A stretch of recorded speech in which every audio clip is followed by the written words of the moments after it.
Bonjour à tous et bienvenue dans l'émission 12 minutes pour se connaître. Alors aujourd'hui, j'ai le plaisir de recevoir Sandra Davot, photographe. Bonjour Sandra. Bonjour Nathalie. Alors, vous êtes quelqu'un qui a beaucoup voyagé, qui a beaucoup bourlingué, qui a rencontré différentes personnes. Est-ce que par le biais de ces voyages, de ces rencontres, vous avez aussi trouvé des inspirations, des envies? Comment est-ce qu'on peut juste brosser un peu ce parcours de voyage, sans rentrer dans tous les détails, parce que je sais que vous avez beaucoup voyagé dans différents pays, donc on va pas tout brosser, mais un petit peu, ça vous permettra de comprendre justement pourquoi vous êtes là ensuite. Oui, écoutez, je suis née à Tours, mais c'est vrai que j'ai passé ensuite près de 5 ans de ma vie à l'étranger, quand même, ça compte. Oui, c'est pas rien. C'est des vrais bains de culture extraordinaires. À 23 ans, je suis partie seule avec mon sac à dos et j'ai voyagé pendant 3 ans, appareil photo en bandoulière. Ah, vous aviez déjà un appareil photo en main. Je photographiais depuis l'âge de 13 ans. Et là, à 23 ans, de 23 à 26 ans, je suis allée en Inde, au Népal, au Canada, aux États-Unis, au Mexique, au Guatemala. Donc des univers complètement différents, des cultures différentes. Ça m'a énormément marqué jusqu'à aujourd'hui. Aujourd'hui, j'ai 48 ans et c'est vrai que c'est inoubliable pour moi et ça a construit vraiment toutes mes inspirations artistiques. Est-ce que vous avez souvenir, c'est compliqué avec tous les voyages que vous avez fait, les rencontres, mais souvenir d'une rencontre un peu particulière ou quelque chose qui vous a un peu plus interpellé ou inspiré? J'ai suivi un sadhu en Inde. Ouais. C'est vraiment les expériences de jeunesse. Je dormais à côté du feu avec lui, à même le sol. Et voilà, c'est des choses qu'on n'oublie pas, j'imagine. C'est très difficile de se réintégrer à la société après ça. J'ai eu aussi un moment d'adaptation quand je suis rentrée à Paris. Oui, parce que là, c'est une déconnexion totale. Complète, ouais. J'ai vécu, je suis rentrée avec non seulement plein de photographies, mais aussi plein d'inspirations qui me poursuivront toute ma vie. Par exemple, qu'est-ce que, si vous en deviez je vais tout de suite vous parler des noces de pigments. On rentre dans le cœur du sujet. Donc, l'Inde. Voilà. Actuellement, au Château Tour, au 3e étage, vous exposez un chef-d'œuvre, moi je le dis, un chef-d'œuvre qui s'appelle Noces de pigments. Donc ce sont 34 grands formats et une projection de 300 images. Donc justement, ces voyages, ces rencontres, ça vous a aidé à créer, à penser et à être inspiré pour créer Noces de pigments? Ouais, Noces de pigments, c'est vraiment la fusion de plein d'expériences, en fait, de toutes mes expériences accumulées. C'est un peu comme un carnet de voyage? Est-ce qu'on peut le définir un peu comme ça ou pas? C'est un carnet de voyage intérieur, très personnel, mais je pense que les visiteurs peuvent le percevoir et faire leur propre carnet de voyage dans mon exposition. C'est ça qui est intéressant. Souvent dans les chefs-d'œuvre, dans les expositions, l'artiste sait le message, etc., qui lui résonne, mais le visiteur, la personne qui va voir une exposition, va peut-être avoir un autre ressenti, un autre regard, parce que ça va lui résonner à lui. En fait, j'insuffle un esprit créatif et chacun s'en empare. C'est assez beau ce que nous vivons au Château de Tours à l'heure actuelle, justement.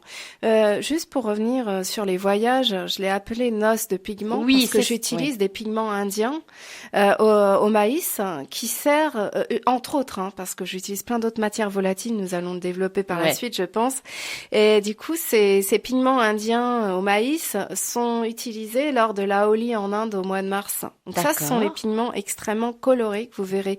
Mais il n'y a pas que ça. J'ai aussi utilisé de la cendre. De la cendre, oui, dans le cas de la cendre, lorsque évidemment j'ai commencé à m'inspirer aussi de l'inconscient collectif et de toute notre culture, les tableaux, enfin les malheureuses images de Pompéi ont concouru à cette inspiration-là.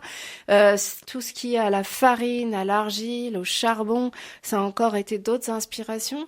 Si vous voulez, le matin, lorsque j'avais quand même, on en parlera peut-être après, mais 15 femmes à peu près à photographier, et ces femmes, pour les mettre dans le bain de pigments, je leur préparais un diaporama le matin, nourri de croquis, de tableaux de maître, d'images de notre inconscient collectif et de notre culture depuis de la nuit des temps à aujourd'hui, et des images que j'avais réalisées en voyage et lors de mes travaux de commande aussi. Est-ce que c'était une façon pour justement que ces personnes, ces modèles, ces actrices puissent incarner et s'approprier vraiment votre démarche? Oui, parce que nous l'avons pas encore dit, mais il s'agit de photographie. Oui. Ces femmes sont des amies d'amis, des connaissances, des voisines, et pas forcément issus du milieu artistique. Et comme moi, j'allais être très haut perché à 15 mètres de haut après, il ne restait plus que ma voix.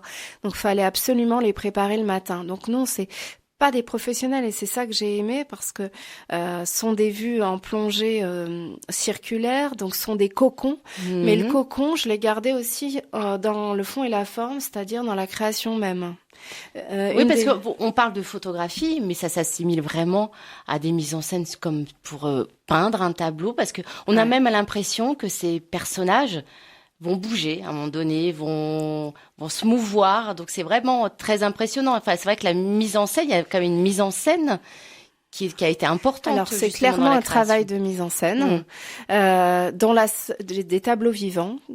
À partir de matières volatiles, dont la seule trace est la photographie.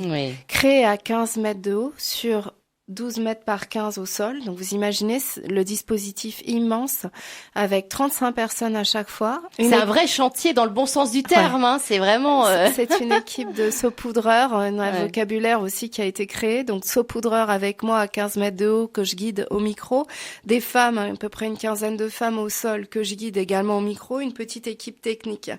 Et là, sous les yeux, j'ai une photographie qui est une des photographies fondatrices que j'ai obtenue à un quart d'heure de la première session en 2016, parce que c'est un travail qui a été réalisé pendant 2 ans, de 2016 à 2018.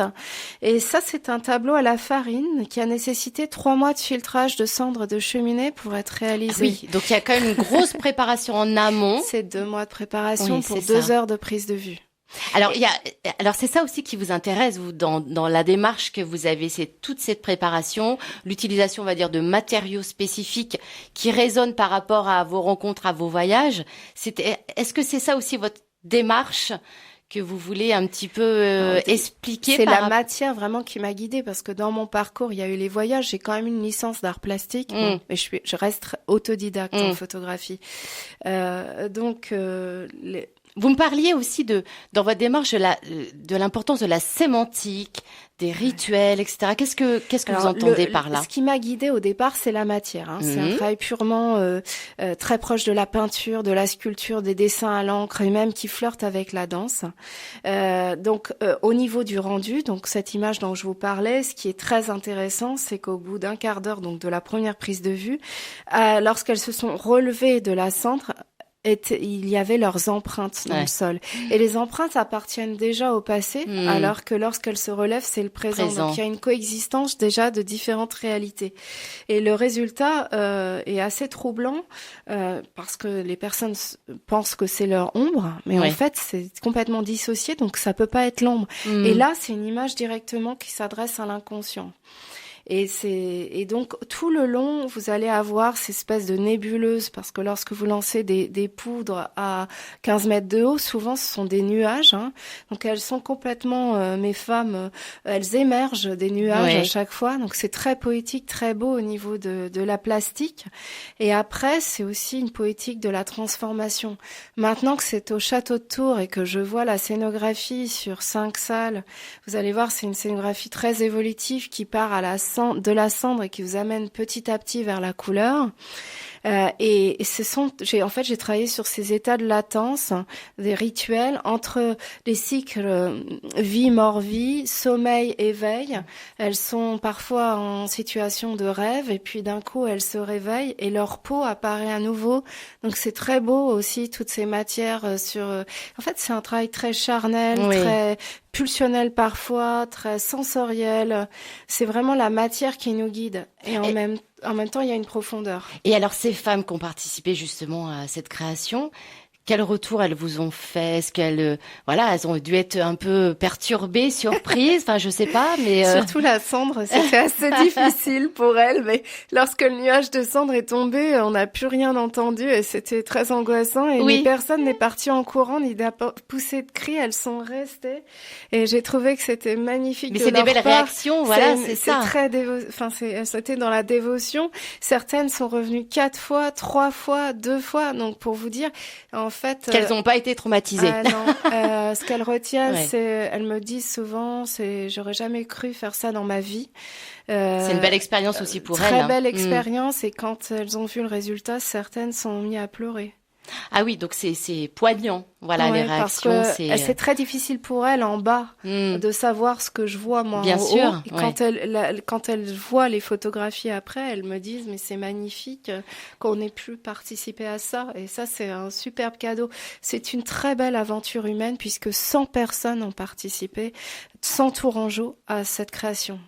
Ben écoutez, moi j'incite vraiment tous les auditeurs à aller voir cette belle exposition Noces de pigments qui est exposée actuellement au 3e étage du château de Tours. Donc, elle a lieu jusqu'au 16 octobre. Oui. Alors, est-ce on aura l'occasion de vous rencontrer, Sandra, si on vient à l'exposition? Je fais plein de visites guidées, je suis rodée. J'ai les clubs photos de la région qui viennent, il y en a 5. Mais si vous voulez me rencontrer, c'est à 15h30 tous les week-ends jusqu'au 16 octobre et sur demande en semaine avec mon contact. contact@sandradavo.com et si vous voulez venir avec un petit groupe ou même en petit comité, je suis complètement disposée à venir à votre rencontre. C'est du mardi au dimanche de 14h à 18h. Attention, ne venez pas trop tard si vous voulez arriver jusqu'au 3e parce que j'ai sans arrêt cette frustration de voir des personnes parce que les autres étages sont extrêmement denses. Il faut savoir que c'est la première fois dans son histoire que le Château Tours est dédié à la photographie. Donc vous pouvez monter directement jusqu'à l'étage que j'occupe, le 3e, mais je vous enjoins quand même à aller voir les autres expositions. Franck Horvat en noir et blanc, une décennie de photographie couleur jusqu'au 25 septembre. Et j'arrive en dernier étage avec de la mise en scène. C'est une sorte d'apothéose. Totalement, c'est ce que j'allais dire. Et c'est vraiment, vraiment beau. Donc moi, j'y suis à partir de 15h30. Ça vous prend à peu près 1h30 de voir le reste lorsque vous arrivez à 14h. Et on peut vous trouver sur Facebook.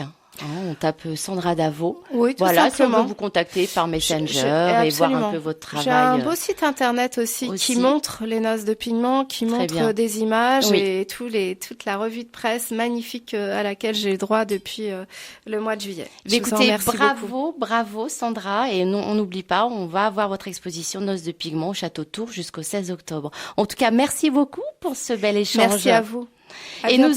À très bientôt Sandra. Et nous aurons le plaisir dans une prochaine émission de faire connaissance avec un autre invité. Alors à bientôt sur RCF le lundi à 11h45, 12 minutes pour se connaître.